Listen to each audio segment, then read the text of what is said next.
Halo teman-teman, Assalamualaikum warahmatullahi wabarakatuh. Jadi pada kesempatan video kali ini, kami akan menjelaskan mengenai materi rekonsiliasi bank untuk memenuhi salah satu mata kuliah dari program studi D4 Akuntansi Keuangan, yaitu pada mata kuliah Pengantar Akuntansi 2. Sebelumnya, perkenalkan, saya Siti Aulia dengan NPM 7342445 dan rekan saya.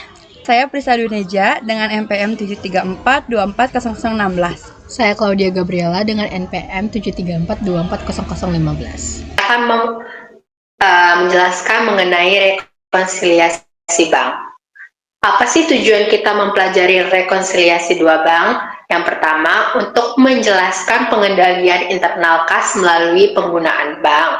Lalu, untuk bisa menyiapkan rekonsiliasi bank dua kolom, serta membuat jurnal penyesuaian rekonsiliasi bank.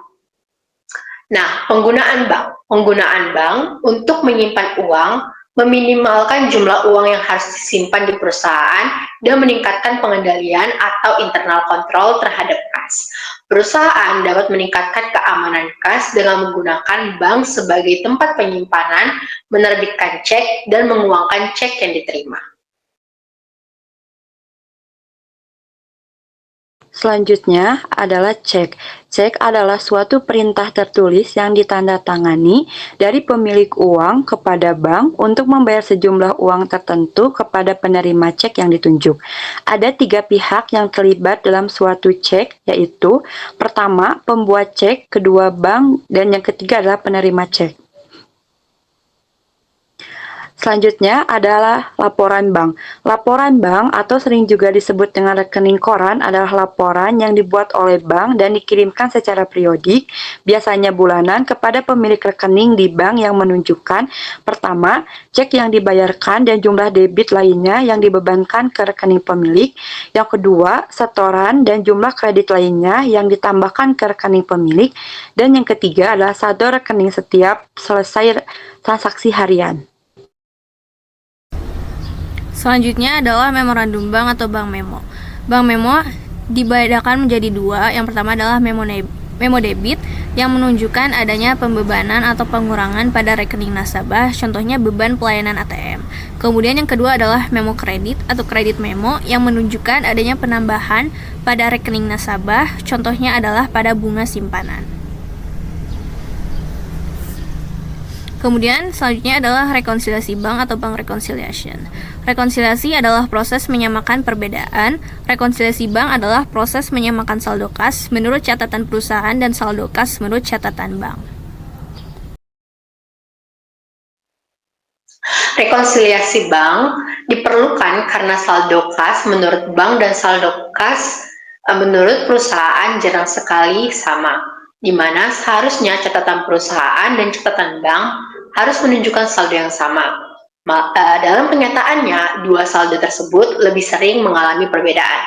Selanjutnya, rekonsiliasi bank disebabkan mengalami perbedaan dikarenakan oleh dua hal. Yang pertama, perbedaan waktu pencatatan atas penerimaan dan pengeluaran kas. Yang kedua, kesalahan dalam melakukan pencatatan.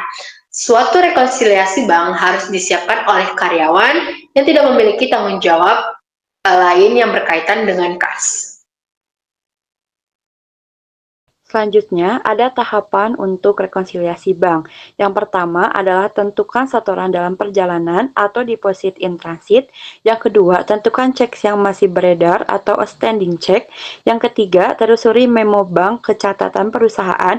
Dan yang keempat adalah catat semua kesalahan penulisan. Poin 1 dan 2 itu dicatat oleh perusahaan, tetapi belum dicatat oleh bank. Poin ketiga, sudah dicatat oleh bank, namun belum dicatat oleh perusahaan. Dan poin keempat, kesalahan pencatatan oleh bank atau perusahaan.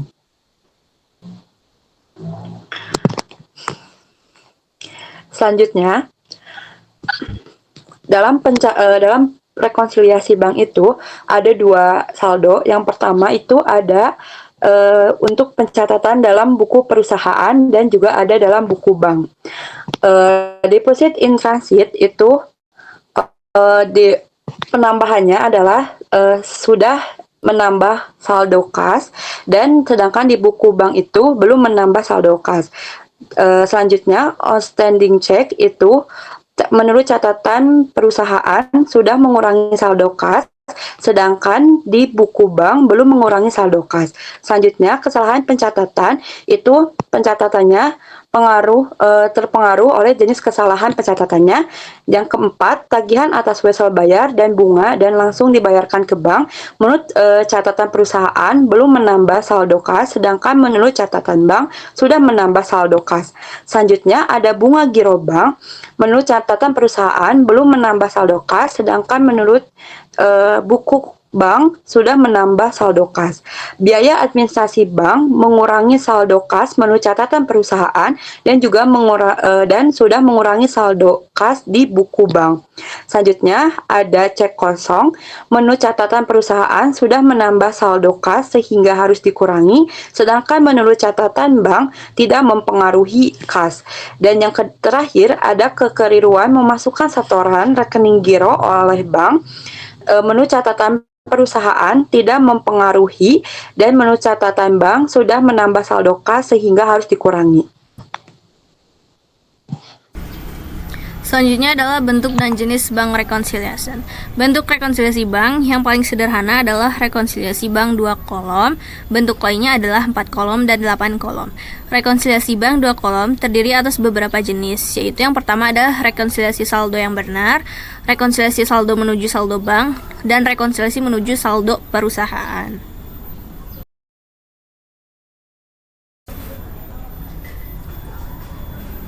Selanjutnya adalah cara mengisi rekonsiliasi 2 kolom dengan saldo yang benar. Yang pertama adalah dengan mencatatkan cash balance per bank statement dan ditambah deposit in transit dan juga dikurangi oleh outstanding check.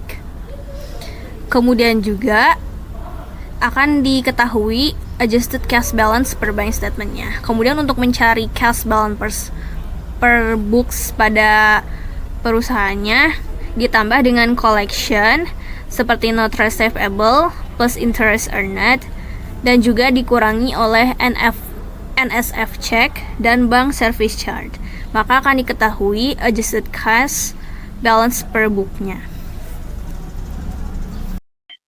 Oke, sekian dari kami mengenai materi rekonsiliasi bank. Saya harap teman-teman sekalian yang mendengar materi ini dapat mengerti bagaimana cara membuat rekonsiliasi 2 kolom dan mengapa rekonsiliasi bank diperlukan. Terima kasih.